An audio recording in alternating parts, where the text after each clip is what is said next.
Tiene la palabra el autor premiado, don Ernesto Sábato.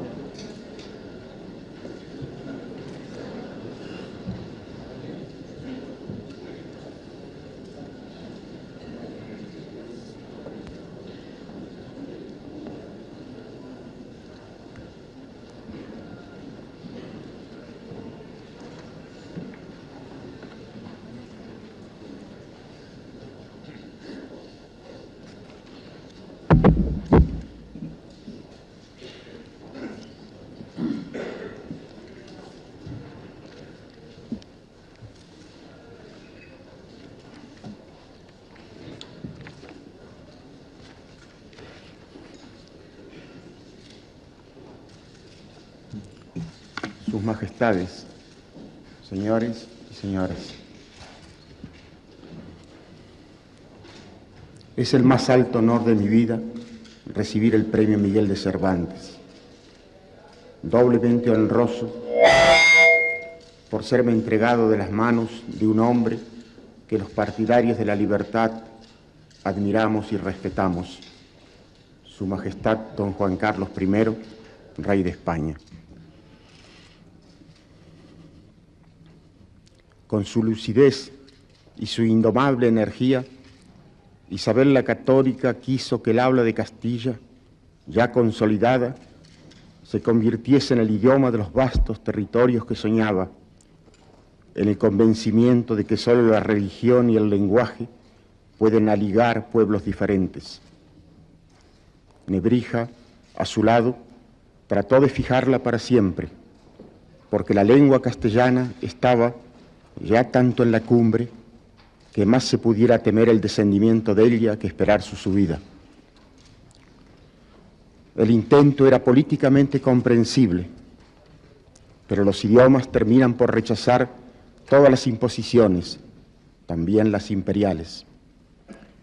Y así el castellano siguió cambiando, pues, como señaló Wilhelm von Humboldt, una lengua no es un producto cristalizado, sino en energía en perpetua transformación.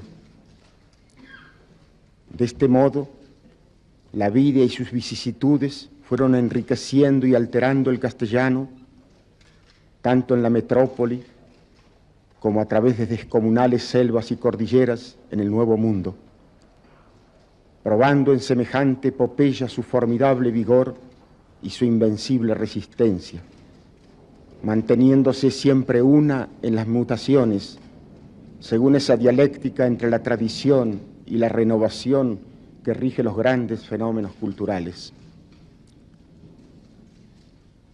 Conmovedor destino el de este idioma en sus 1000 años y revelador del misterio de la conquista, porque si únicamente fuera cierto lo que cuenta la leyenda negra, los descendientes de las razas subyugadas deberían manifestar hoy su resentimiento, y no. Dos de los más grandes poetas de nuestro tiempo,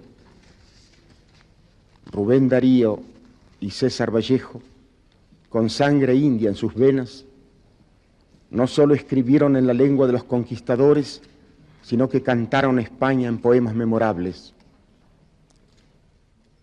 Esta es la prueba, a través de los sigilosos pero infalibles signos del lenguaje, de que la conquista fue algo infinitamente más complejo que lo transmitido por aquella leyenda. Fue un profundísimo fenómeno que después de medio milenio convirtió en una unidad espiritual a una veintena de naciones diferentes, de diferentes razas. ¿Cuántos y cuáles imperios produjeron semejante prodigio? Por este intrincado camino, Cervantes es el antepasado de todos los que hoy escribimos en castellano, sea en España como las remotas tierras que alguna vez integraron el vasto imperio.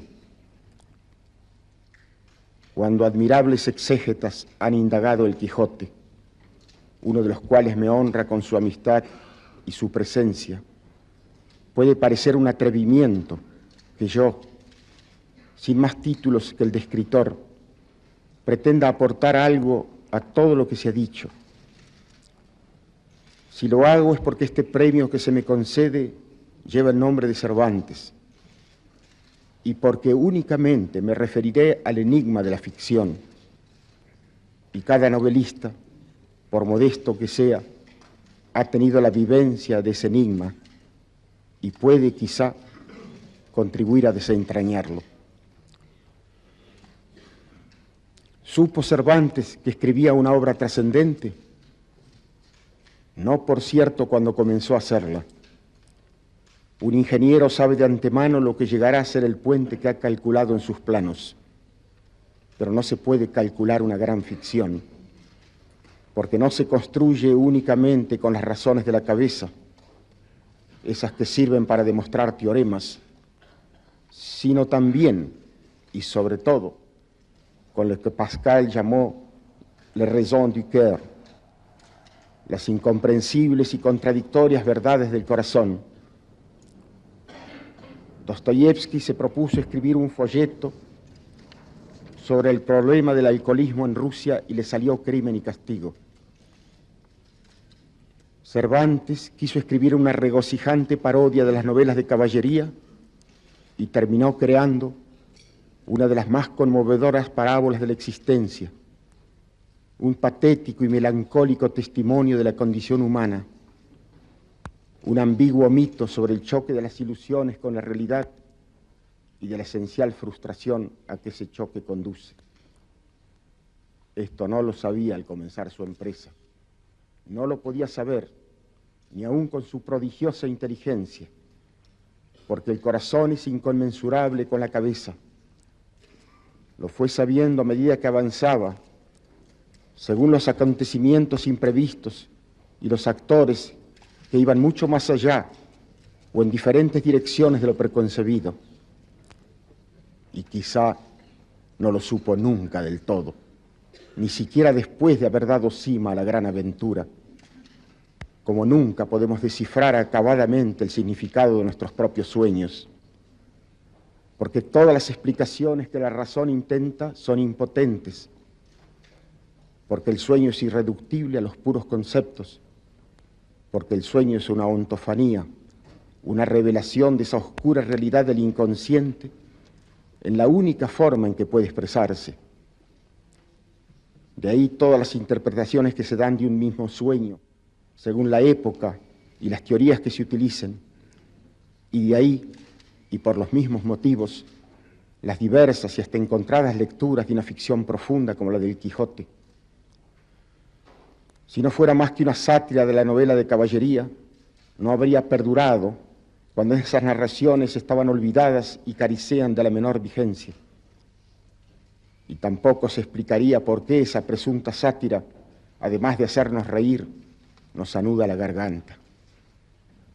Todos comprendemos que sus aventuras son grotescas y al mismo tiempo intuimos que algo tan visible como los molinos de viento constituyen un revelador mito de la condición humana. ¿Qué es entonces el Quijote? ¿Una simple burla o un símbolo inacabable? Los personajes protagónicos de una gran ficción son emanaciones, hipóstasis del yo más recóndito del escritor, y por eso son inesperados y toman por caminos que el creador no había previsto, o cambian sus atributos según se desarrollan, atributos que van descubriéndose por los actos que ejecutan a medida que la acción avanza. Nada más sensato que Don Quijote cuando da consejos a Sancho para gobernar la ínsula, y nada más quijotesco que Sancho cuando cree en esa ínsula. El escritor experimentado sabe que este fenómeno es inevitable y que debe ser modestamente acatado, porque es lo que asegura la auténtica vida de sus criaturas. No debe suponerse que por tener existencia en el papel y por ser inventados por el autor carecen de libre albedrío, son títeres con los que el escritor puede hacer lo que quiera. Por el contrario, el artista se siente frente a su propio personaje tan intrigado como ante un ser de carne y hueso, un ser que tiene su propia voluntad y realiza sus propios proyectos.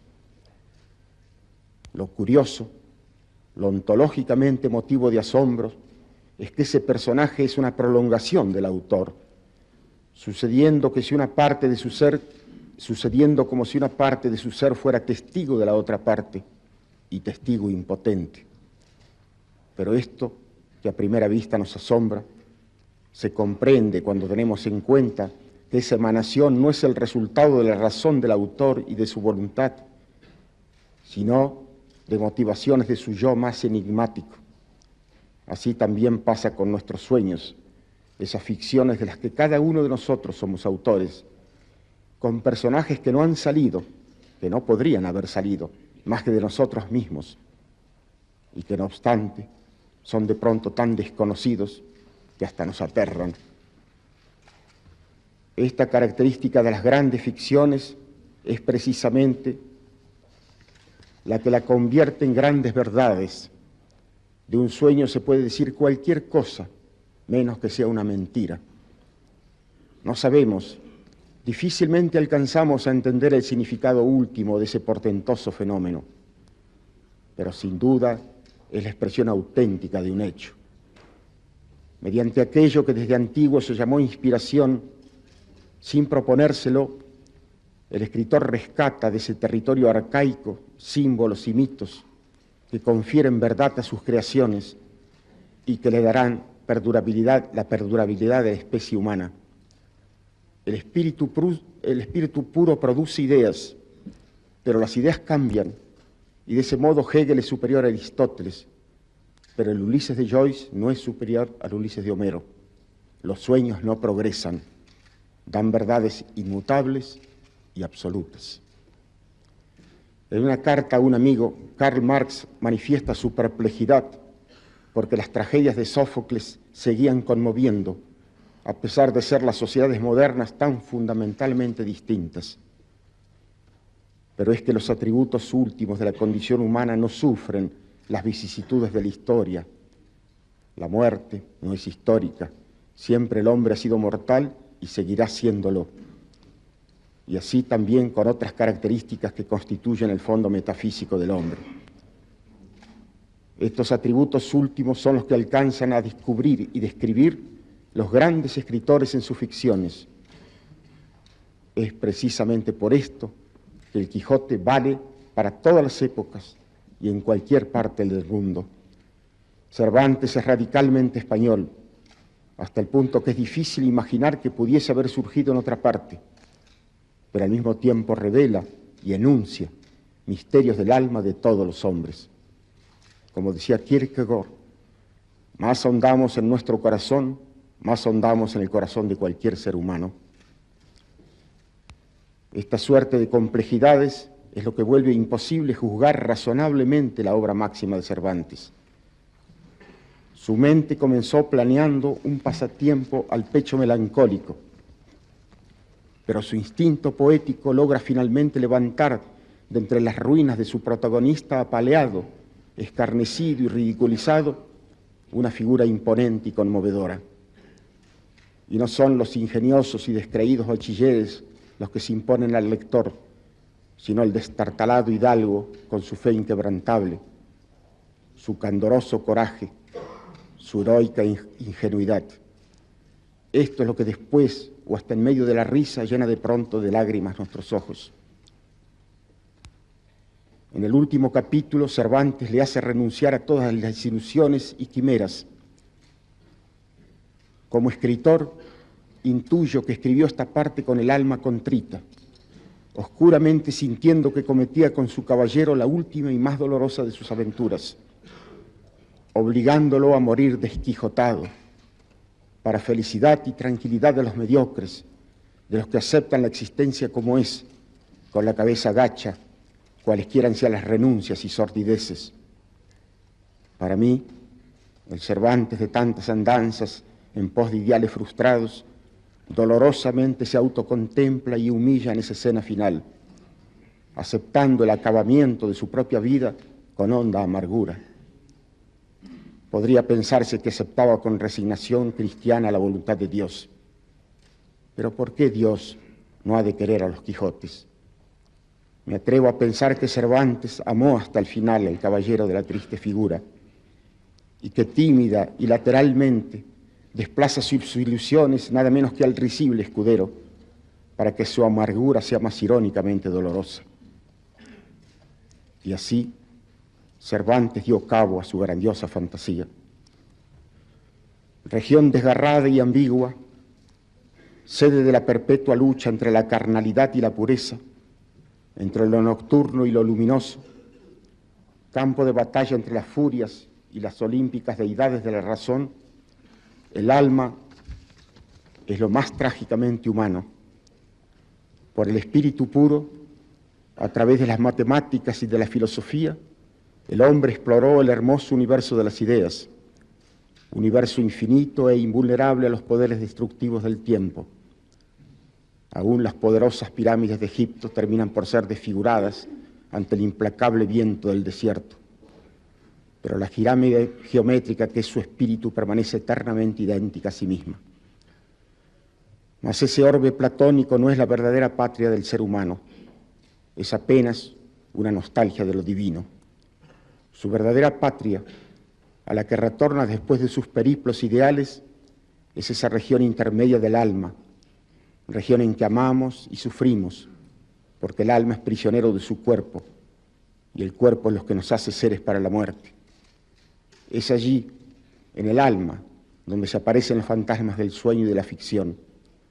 Los hombres construyen penosamente sus inexplicables fantasías porque están encarnados, porque ansían la eternidad y deben morir, porque desean la perfección y son imperfectos, porque anhelan la pureza y son corruptibles. Por eso escriben ficciones. Un Dios no necesita escribirlas. La existencia es trágica por esa esencial dualidad. El hombre podría haber sido feliz como un animal sin conciencia de la muerte o como espíritu puro, no como hombre. Desde el momento en que se levantó sobre sus dos pies, inauguró su infelicidad metafísica. Así, Cervantes escribió el Quijote porque era un simple mortal. Tierno, desamparado, andariego, valiente, quijotesco Miguel de Cervantes Saavedra. El hombre que alguna vez dijo que por la libertad, así como por la honra, se puede y se debe aventurar la vida. Qué emoción siento ahora, en el final de mi existencia, al ser protegido por su generosa e innumerable sombra.